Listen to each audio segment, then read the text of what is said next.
झालं सुरू?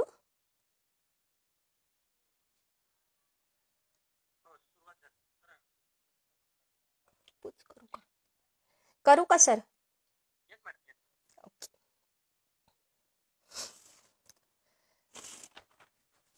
Good evening. Myself, Dr. Deepali Amle, Professor and HOD, Rognidan Department, CSMSS Ayurved College, Aurangabad, Maharashtra. I express my heartfelt wishes to Indo-Nepal Cooperation Campaign, Shri Siddhivinayak Ayurved Panchakarma Center, Aurangabad, Atharva Multispeciality Ayurved Hospital, Rajkot, and Atharva Life Science Academy and Research Foundation. Here I appreciate the goal set by the organizers, Dr. Bhairav Taushikar, Dr. Ramdev Pandit, Dr. Gauranga Joshi, by organizing the webinar series Narayani 2020 on the occasion of Navratri festival. And it's my immense pleasure to explore the outcomes in diagnostic approach to PCOS in Ayurvedic perspectives. रोगम आदौ परीक्षयेत ततो नंतरम औषधम ततः कर्म भिषक पश्चात ज्ञानपूर्वम समाचरेत. Charkacharya in Maharogadhyay Sutrasthan 20 has explained every disease has to be examined first. That is Vyadhi-Jnanopay, which is explained in fivefold Nidan Panchakas. First, Rogam Adau Parikshayet, Tato Nantaram Aushadam. And in Yoni Vapad Adhyay, he explained Anukta Vyadhi. Anukta means what? Unsaid, uttered, which is not directly or specifically said in Ayurvedic text. And nowadays we are seeing so many Anukta Vyadhis. Even COVID-19 is one of them. So to understand, analyze and apply our three sutras, that is Hetu, Linga and Aushad, it is the need of present era. So we have to unfold these Anukta Vyadhi. So Charkacharya has explained, Rogo ye api yatra na uddishtaha bahutvat namarupataha tesham api eva syat doshadinam vikshabheshajam. So in these diseases we have to explore Vyadhi Ghataka. These Vyadhi Ghatakas are Dosh, Dusha, Am, Agni, Srotas. Wherever Vikruti is explained, wherever we can identify the Vikruti, we can explore it. So now what is PCOS? PCOS means Polycystic Ovarian Syndrome. Poly means many, multiple, several, more. Cystic means an abnormal sac containing gas, fluid or semi-solid material. Ovary, one of the reproductive organ you all know. And syndrome means a set of symptoms. Initially it was first described in 1935 by Stein and Leventhan. It is called as Stein-Leventhan syndrome for many years. Then it is named as PCOD, as it is related to infertility only. But when it is clearly understand that this is a disease of hormonal imbalance and it starts with puberty, rather it starts in fetal life and manifests during adolescent and it ends up to the age of menopause. It always relates with HPO axis, hypothalamus pituitary ovarian axis, so it is named PCOS afterwards. So PCOS is merely reproductive disorder and it is endocrinological disorder also affecting women in their reproductive years, that is from menarche to menopause. So polycystic ovarian syndrome is a condition that affects women's all hormonal levels. And women with PCOS produce higher than normal amount of male hormone also. And this hormone imbalance causes them to skip menstrual periods and makes it harder for them to get pregnant. So if we see the prevalence of this disease, near about in this fertile age, that is from menopause to menarche to menopause, near about 6% female population is involved in this PCOS, or they are suffering from this PCOS. From in this 6%, near about 50% are in the age group of 20 to 30 years. 60% present with anovulation. Near about 90% females are present with hirsutism, that is hairs on face, chin, chest, etc. And near about 80% are females present with obesity. So, infertility is in only 30% females, but other hormonal imbalance are seen in this polycystic ovarian syndrome. And so, it may clinically be manifested in young women as oligoovulation, biochemical or clinical hyperandrogenism, hirsutism, male pattern baldness, acne, acanthosis nigricans, polycystic ovaries, etc. Some females may suffer from hyperinsulinemia, obesity, dyslipidemia related to decreased high density lipoproteins, cholesterols, and hypertriglycemias. So, when we consider this PCOS on our Ayurvedic perspective, so we have to take in our mind the basic concepts explained by Charkacharya. That is sa eva kupito doshaha samuthana visheshaha sthanantaragataishchaiva janayet amayan bahu. Means, whenever there is prakop of this dosha, because of their samuthana visheshaha, they changes their roots and transfer, that is sthanantargatascha, and janayet amayan. They forms different diseases. And there, every chikitsak has to concentrate on tasmat vikara prakruti. What is the vikara prakruti of these dosha? What is then adhishthantaranicha? What is adhisthana of these dosh visheshaha? Samuthana visheshascha. Budhva karma samacharet. These karma are to be explained on these dosha vikruti, dusha vikruti, that means dhatu, upadhatu vikruti, srotas vikruti, and then it has to be explored on these perspectives. So, while looking into the Samhitas, PCOS features are closely relates with different yoni vapadas. It correlates with basically Jata Harini, Pushpagni, Revati explained in Kashyap Samhita, and Vandhya Yoni Vapad. Nashtartav is the cardinal feature. So, Nashtartav is explained by Acharyas separately, and some features merely bring into the relation with Artav Dushti. So, again, from Ayurvedic point of view, it is a syndrome. It has so many there are so many changes in dosha, dhatu, and so it will manifest as a syndrome. Before seeing the PCOS, we should know about the concept of Artav. Artav itself denotes whole cyclic changes in female regarding the reproductive function. So here word Artava in Samhita, it is explained 3 parts. First, menstrual blood, then ovum and ovarian hormones.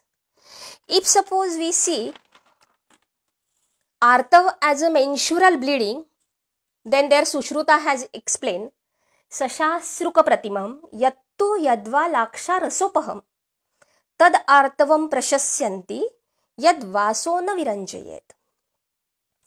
So, Artav has been explained as menstrual blood. Again, Granthakaras had explained Artav as a ovum. Evam masena rasa shukram strinam cha artamam bhavati. So, it is upadhatu of rasadhatu and it is shukra of stri, that is Artav. And it can be correlated with the ovum. And then it can be explained as a ovarian hormone, that is Rutubhavam Artavam, Rutustu Nishkasta Bijasya Phalam. Rutukal, whenever there is Rutukal in the female, at that time Bijasya Phal, it is expelled out. That is again Artha. And for this expelled out phenomenon, hormones are needed. That is luteinizing hormone, FSH, LH. So, here Vagbhata says, the occurrence of Artava is periodical. That is, while commenting on the Samayoga of Shukra and Artava, Dallhana has described the Swarup of Artava. It is Alpa, Styanibhuta, Sukshma and Asanchari. So, Vagbhata has explained Artava as a periodical phenomenon. That means there is Rutu Chakra. So, when we see the concept of Artava, we see the Artava as a Upadhatu of Rasadhatu.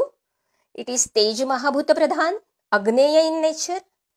It is Rakta Kamala Swarup, Laksha Rasa Swarup, Indragopa Swarup. It has Vistra, Amagandhitva. Its Praman is 4 Anjali and Anushna Sheet. So, while we see the Sangatana of this Artava, the Artava is a composition of Panchabhautikatvam, where the predominance of Prithvi, Jala and Tej Mahabhut is there.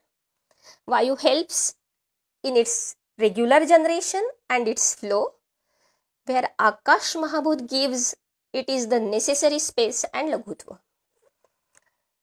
Now we will see about Artava Chakra in short, because after seeing this Artava Chakra only we can come to know we can understand the PCOS very neatly.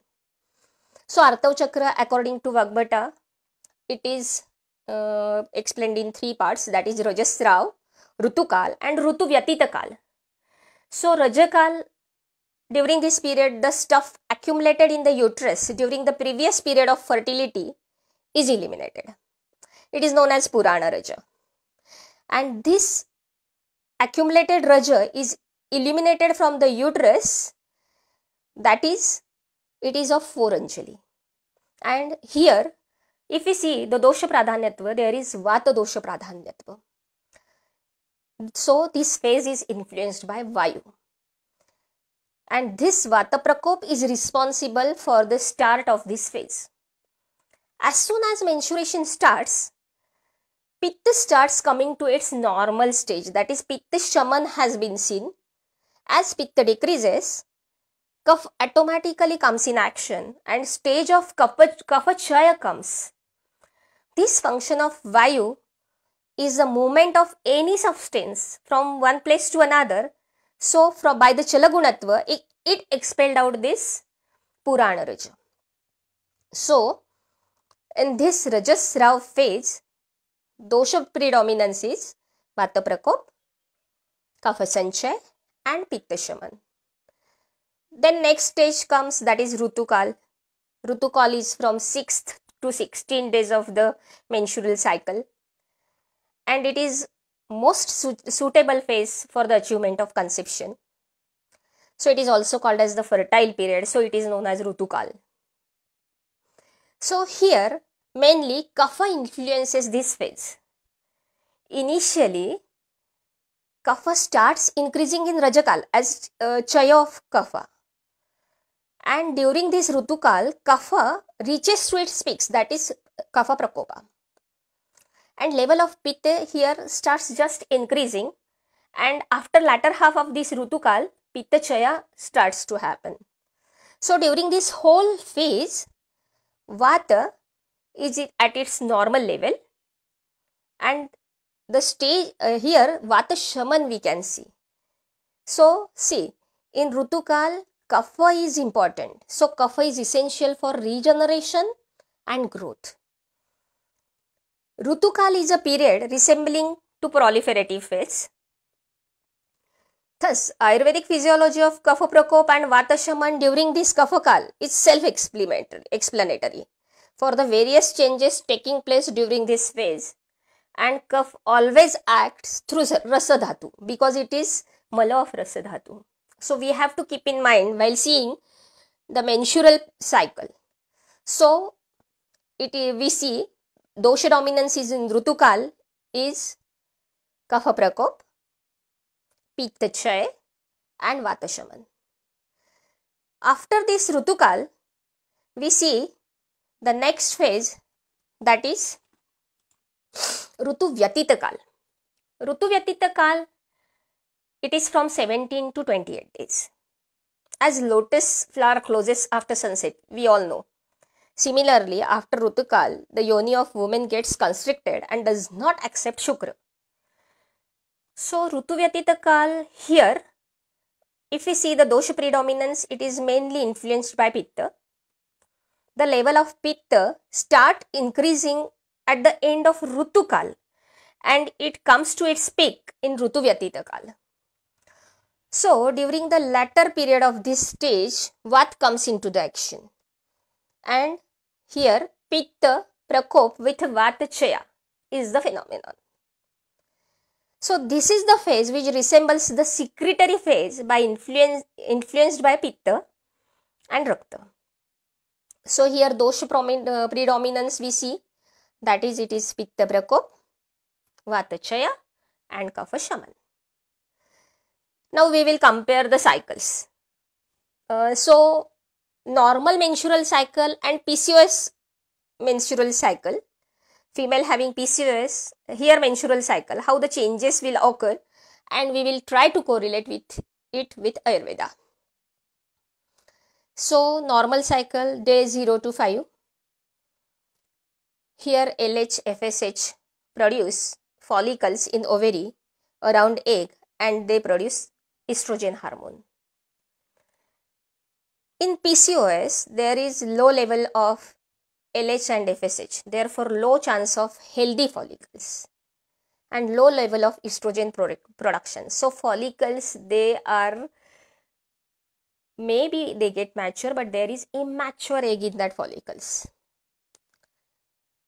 Then in normal cycle, in day 6 to 14, or we say day 6 to 16, uterine lining thins, cervix lining is thin and watery, dominant follicle is ready with mature egg, enzymes breaks follicles, mature eggs goes to fallopian tubes and uterus filled with nutrients.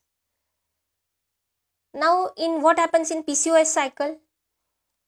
In day 6 to 16, no dominant follicle, there is no secretion of estrogen in blood, no mature egg, so follicle does not break. So, immature egg can't travel to fallopian tubes, uterus, cervix. Okay.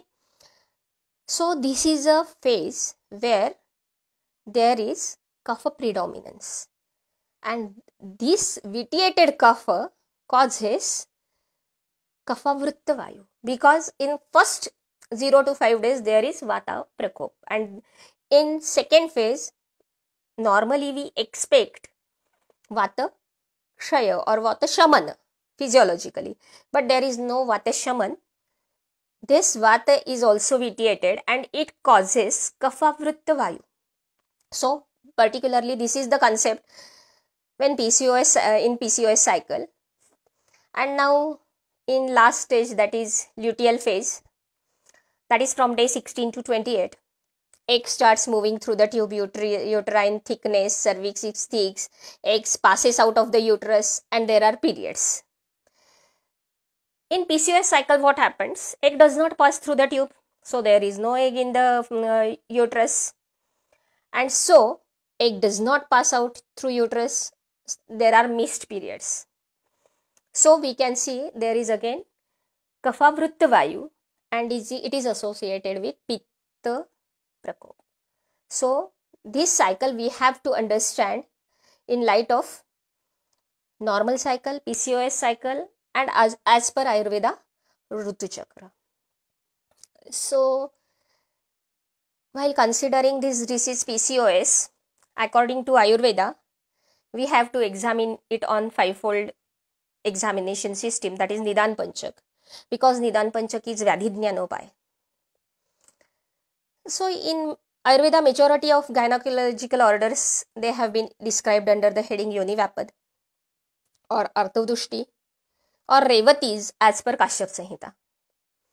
So in Kashyap Kalpasthan, Revati, Kalpadhyay, Pushpagni and Jatharagni Revatis are explained. And here they explained Vrutha Pushpam Tuya Narim Yatha Kalam Prapashyati. Vrutha Pushpam. Vrutha Pushpam means anovulation. Vrutha Pushpam Tuya Nari Yatha Kalam Prapashyati. Sthula Lomagandasha. That Nari is sthul, obese. Lomagandasha. Lomagandasha means hairy chin, hirsutism. So, here in Kashyap, Pushpagni, Jataharini, Yoni Vapat resembles with this and PCOS, where Vrutha Pushpam, that is anovulation, then Sthulatva, Lomashaganda means hirsutism. They are the major symptoms. Now Acharya Sushruta has described many Yoni Vapadas where Vandhya Yoni will be considered, where basic main feature is Nashtartav. Then if we see the 8 disorders of Artava, Nashtartav has been given separately by Acharya Sushruta, and in this condition Artava is not totally destroyed, but it is not evident due to obstruction of its channels. So Acharya says the passage is encircled by Vata and Kapha and ultimately results in amenorrhea. So this is what there is resemblance with PCOS and Pushpagni, Jataharini, Vandhya Yoni Vapat and Artava Kshaya or Artava Nash. Now we will see the etiological factors of PCOS. Genetic susceptibility, insulin resistance and obesity is the trigger for PCOS. So in genetical susceptibilities, many studies shows that PCOS runs in families. It's like many genes are involved or contribute to this condition. Now insulin resistance, near about 70% women with PCOS have insulin resistance, meaning that their cells can't use insulin properly. When cells can't use insulin properly, then extra insulin is secreted from the pancreas, and this extra insulin triggers the ovaries to produce more male hormones. And the main etiological cause is obesity. Obesity is a major cause of insulin resistance, and both obesity and insulin resistance increase the risk of PCOS. So these are the major etiological factors. Now in Ayurvedic perspective, it is explained that mithyacharena tah srinam pradushtena artavena cha jayante bijadoshascha daivacha shrunutah pruthuk. That means mithyachar. Mithyachar means what? We can see here mithya ahar and mithya vihar. So mithya ahar and mithya vihar means what? Mithya ahar means what? Anashana, vishamashana, viruddhashana. In this present era, we can say it as a pizza, burger, bread, cold drinks, spicy, oily, junk food consumption. So this is mithya ahar.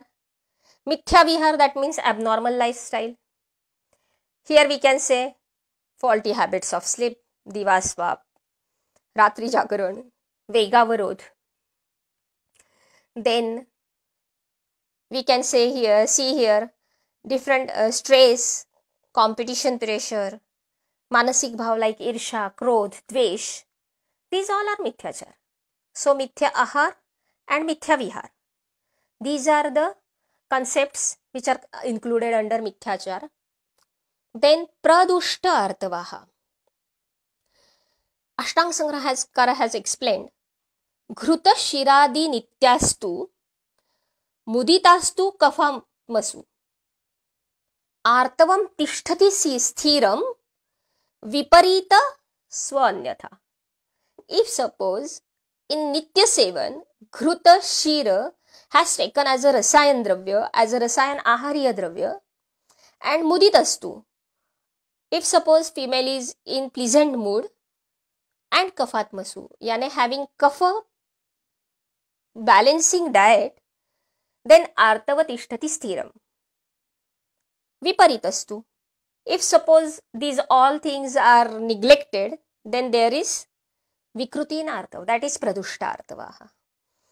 So in pradushta artava, kapha prakopak hetu are the main predominant etiological factors. So the word artava should be regarded for, we know, that is as ovam, that is dushti of antapushpa, and here rasavaha srotodushti hetus are explained for this rasadushti, that is guru shitam, atisnigdham, atimatram samashnatam, rasvahini dushyanti chintyanam atichintanat, where oham produced, that is antapushpa, is having its dushti. And if we consider artava as a menstrual bleeding, then it is bahipushpa, then all vataprakopas hetu are more responsible with kafadushtikara ahar vihara. So this is one of the basic concept. Then bijadosh, that is jayante bijadoshascha. Charaka has stated this. Jayante bijadoshascha daivascha shrunu. Various chromosomal and genetic abnormalities comes under these headings. And daiva, that means unknown etiological factors. They are also responsible for PCOS. So PCOS affects women's ovaries. This is the main feature. We see ovaries are, while understanding the pathogenesis of PCOS, we see ovaries are the reproductive organs that produce estrogen and progesterone hormones that regulates the menstrual cycle. We everyone know. The ovaries also produce a small amount of male hormone called androgen. The ovaries release eggs and it is to be get fertilized. And for this release of this each egg, for every month, there is follicle stimulating hormone and luteinizing hormone. These both hormones control ovulation. That is, FSH stimulates the ovary to produce a follicle, a sac that contain an egg, and then LH triggers the ovary to release a mature egg. So this is a physiology. Now what happens in PCOS? So in PCOS syndrome, many small fluid-filled sacs grow inside the ovaries. So these sacs are actually follicles, each one containing an immature egg, and the egg never mature enough to trigger ovulation. So the lack of ovulation alters level of estrogen, progesterone, FSH and LH. We have seen how physiologically these four hormones are very important. Estrogen and progesterone levels are lower than usual, while androgen levels are higher than usual. And here, extra male hormones disrupt the menstrual cycle. And so, women with PCOS get fewer periods than usual. And it is said that near about 8 periods per year are seen in PCOS.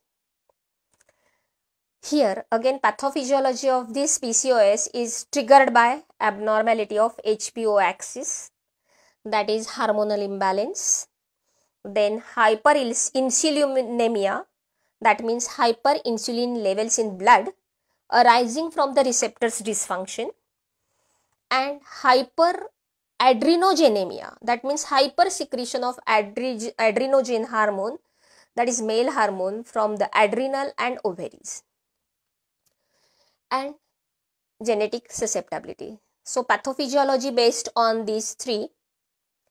Now what happens in samprapti of PCOS? If we consider this samprapti, and we will try to elaborate this samprapti in our perspectives, Ayurvedic perspectives, we know this artav is explained as menstrual blood, oham and ovarian hormones.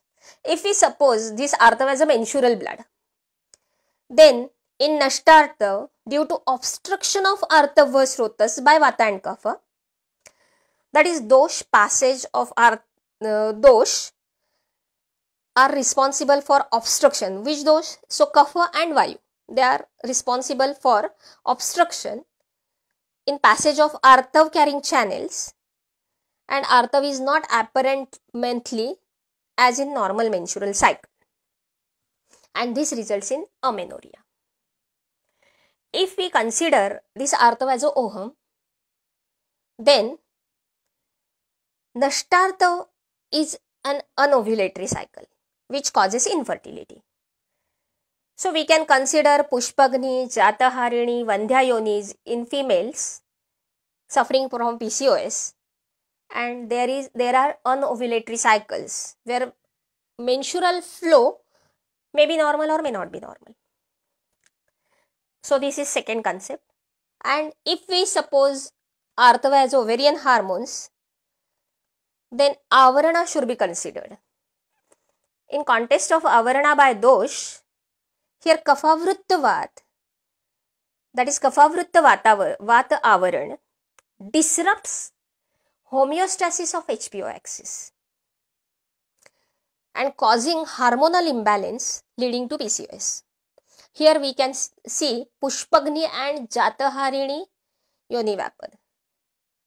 So here Kaphavritta Vayu is responsible for Styanatva of a kapha, and this Styanakapha forms the uterine lining, and we can see the thickened endometrium in these PCOS females. So collectively we can say the Samprapti of PCOS as under. This is all in my perspective only. So the sedentary lifestyle, lack of exercise, excessive intake of food, changing quality of food, then sleep disorders or sleep apnea leads to kapha prakop. So mental conditions like chinta, krodh, sadness, stress, excessive thoughts leads to vat prakop. Again, Vatakara Ahar Vihar is also responsible. Ruksha Shita. This vitiated doshas leads to vitiation of Agni. Here we see vitiated Agnis are Rasadhatvagni, Raktadhatvagni and Medadhatvagni mainly. So, mainly these vitiated Dhatvagnis are responsible for vitiation of Rasadhatu, Raktadhatu and Medadhatu in association with Asti and Shukradhatu also. And ultimately Artav, Upadhatu of Rasadhatu with Rasavah, Raktavah and Artavah Srotas Vikruti we can easily locate. So, PCOS is a disorder involving Vata and Kapha dosh along with Rasa, Meda and Raktadhatu. It is Rakta Pradoshaja and Santarpanotha Vyadhi, where Rasavaha, Raktavaha, Artava Srotas is main, Rasavaha, Raktavaha and Annavaha Srotas may be found to be involved. And so here we can explain this pathogenesis on 3 parameters which I have said initially that Charkacharya has stated, that is Vikara Prakruti, that is disease and its predominant constitution. So here we can say amenorrhea, oligomenorrhea, that is Vikara Prakruti. Then Adhisthana Vikruti, that is variation in the site of the disease, that means cystic ovaries, polycystic ovaries, that is ovaries are get infected, having sthana vikruti, and skin also, as hirsutism is one of the cause. And samutthana visheshaha, as it is kapha and vata predominant, then it is amashaya and pakvashaya samudbhava vyadhi. We have to take care of both sthanas. So this is a pathogenesis or samprapti vigatan of PCOS as per my views. Now, common symptoms of PCOS. Some women start seeing symptoms around the time of the first period. Some may discover the PCOS after they have gained a lot of weight, or some have had trouble in getting pregnant. At that time, we can see these common symptoms of PCOS. They are irregular periods. Irregular periods, here we see a lack of ovulation, It prevents the uterine lining from shedding every month. And these are due to increased level of endometrial and follicular activity. Approximately 100% of patients with PCOS are considered to be anovulatory or oligomenorrhea. Some women with PCOS get fewer than 8 periods a year. Then it reflects with heavy bleeding. The uterine lining builds for a longer period of time. So the periods can be heavier than normal. Then hyperthecosis is major cause here because hyperplasia of the theca interna of the ovary is the basic cause. It relates with overproduction of androgen, which reduce granulosa cell proliferation and maturation of again granulosa cells, and this stimulates fibrosis of surrounding stoma and capsule. So ovulation may occur intermittently. So in one cycle you can see ovulation, in another cycle there is missed ovulation.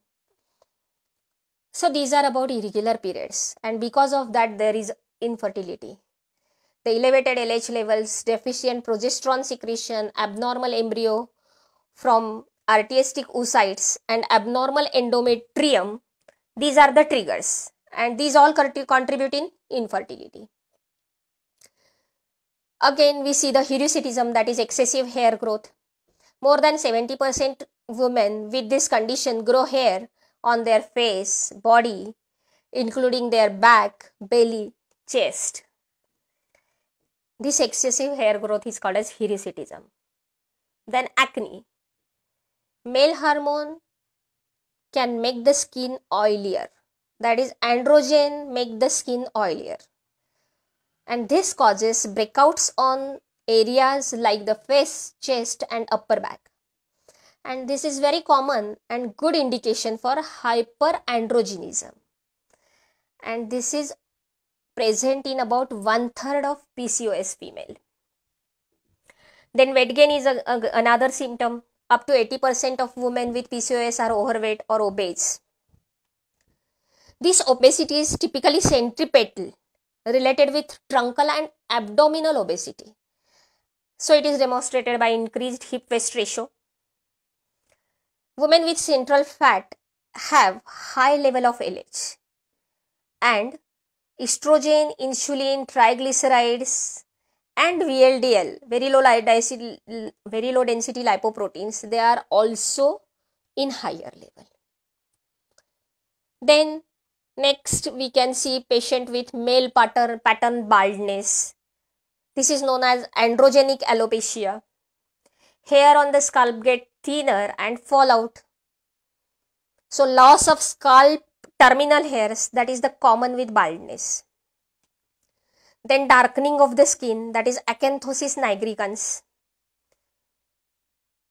Mucocutaneous pigment eruption we can see here, and these dark patches of the skin can be seen on the neck, in the groin and under the breast. Sometimes because of these hormonal changes we can see headaches in some women. So these are the common signs and symptoms which are explained in PCOS, which we can see in the patients of PCOS.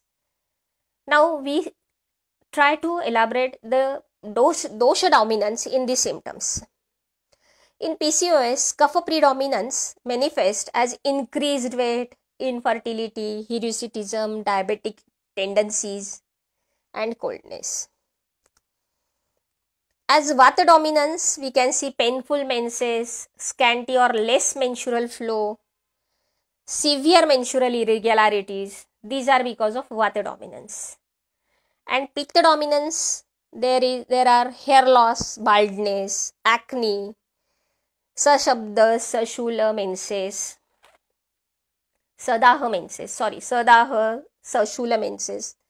These are specifically seen in pitta dominance.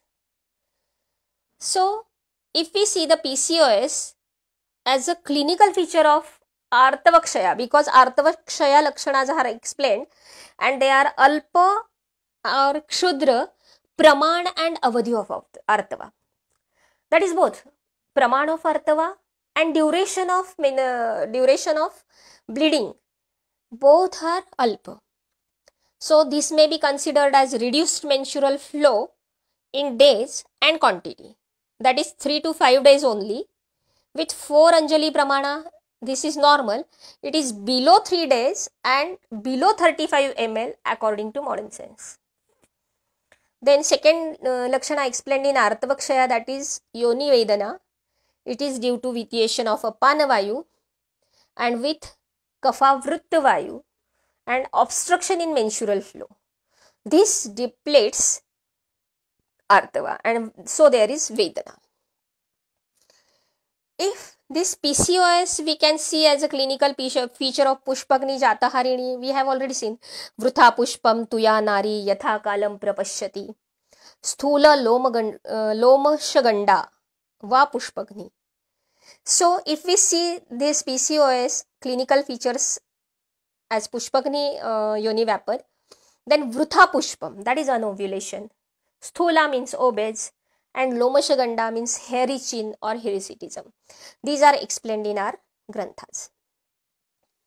So overall, PCOS affects female life. It causes infertility because having higher than normal androgen levels affect fertility, and women who don't ovulate regularly don't release as many eggs as to be fertilized, then there is infertility. Then obesity, this is one of the effect in female life. Near about 80% females are suffering from obesity, overweight, and these are increasing risk for high blood pressure, high blood sugar, even high hyperlipidemia. These all metabolic disorders trigger and may causes diabetes, heart disease, stroke in females with PCOS in later life. Sleep apnea is one of the effect of this PCOS in female life. Here, sleep apnea and overweight, both are risk factors. The female can't, the female causes repeated pauses in breathing during night and which interrupts her sleep. This is what sleep apnea. Then endometrial cancer is very common in females with PCOS because during ovulation the uterine lining sheds. If female don't ovulate every month, the lining can build up and a thickened uterine lining can increase risk of endometrial cancer. Depression. Now we see hormonal changes in females, so there are mental and physical changes. This and again there is excessive hair growth, hirsutism. This negatively affect female emotions and it may end up with depression or anxiety. So these are the effects in female life. Now we will see for the investigations. PCOS is diagnosed on different investigations. First, hormonal assay. It is very important to diagnose PCOS. Hormonal assay, here LH-FSH ratio is important. It is reversed. Then estrogen, progesterone, testosterone, androstenedione, SHBG, that is sex hormone binding globulin, prolactin, TSH, T3, T4, fasting insulin level. These all hormones are responsible for PCOS and we called it as Rasadhatvagni, Raktadhatvagni, Medadhatvagni. So these Agni, that is energy transforming factors, if they get vitiated, there is abnormality. Increased free testosterone and normal testosterone, it is called as hyperandrogenemia. Increased DHEA, that is dehydroepiandrosterone, then increased LH, normal FSH and LH-FSH ratio reversed. This is common cause. Increased estradiol and estrone, these two derivatives of estrogen hormones. Increased fasting insulin levels and decreased SHBG, that is sex hormone binding globulin. These all are major hormonal assays which reflects PCOS.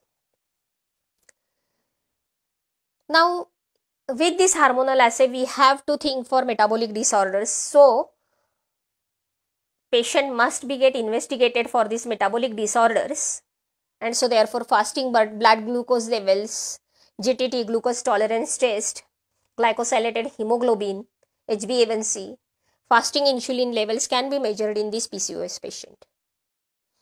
Again, hyperlipidemia is one of the cause. So, because obesity is one of the cause, so lipid panel should be ruled out. And here total cholesterol, then triglycerides, they get elevated. LDL, HDL, VLDL, then HDL, LDL ratio should be calculated. And last but one, not the least, that is pelvic ultrasound scan. That is also again important in PCOS. The ovarian features of polycystic ovaries can be seen by this pelvic ultrasound scan. Near about 75% patients have polycystic ovarian cyst. But if the patient goes for transvaginal ultrasonography, then at least one ovary should have a volume greater than 10 cubic centimeter and should have more than or equal to 12 follicles or cystic follicles measuring near about 2 to 9 mm in diameter on ovaries. Then it is diagnostic for PCOS. And in ultrasonography, endometrial hyperplasia should be ruled out. So these all are the investigations that can be carried out during PCOS. So pelvic ultrasound scan, it is helpful for identify the follicles, that is kapha vritta vayu, follicles, multiple, so it is vat vitiation, and thickening of endometrium, that is sthana kapha. That can be, if there is hyperplasia of endometrium, then that sthana kapha, their lekhan is expected. So on Ayurvedic perspectives also we can interpret these results of investigations. Hyperlipidemia, hyperinsulin resistance, these all are medavritta vayu, medasya vritta margatvat. So this is again a cause. In even artav dosh nash, दोषैहि अवृत्त मार्गत्वात् आर्तवम नश्यति स्त्रियाः. दोषैहि अवृत्त मार्गत्वात् आर्तवम नश्यति स्त्रिया, that is explained. And atra doshaha कफो वायुः, as it is explained by Dalhana in Tika.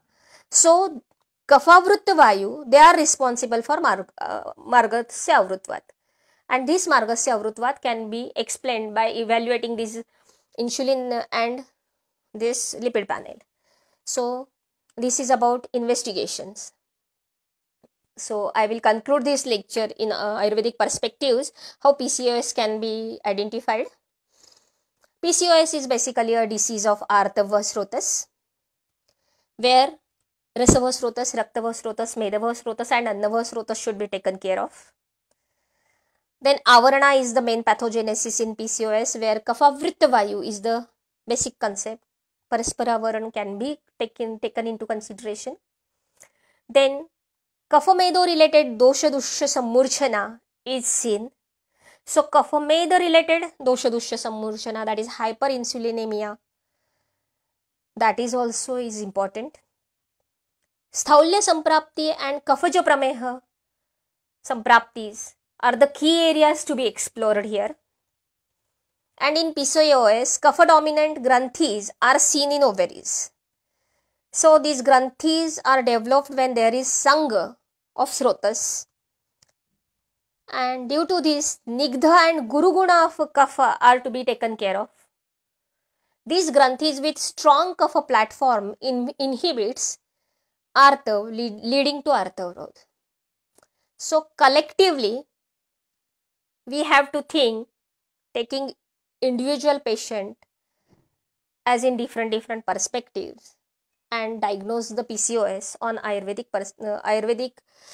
parameters: dosha, dhatu, upadhatu, mala, indriya, avaya. So this is about PCOS in Ayurvedic perspective. Thank you for patient listening. Thank you.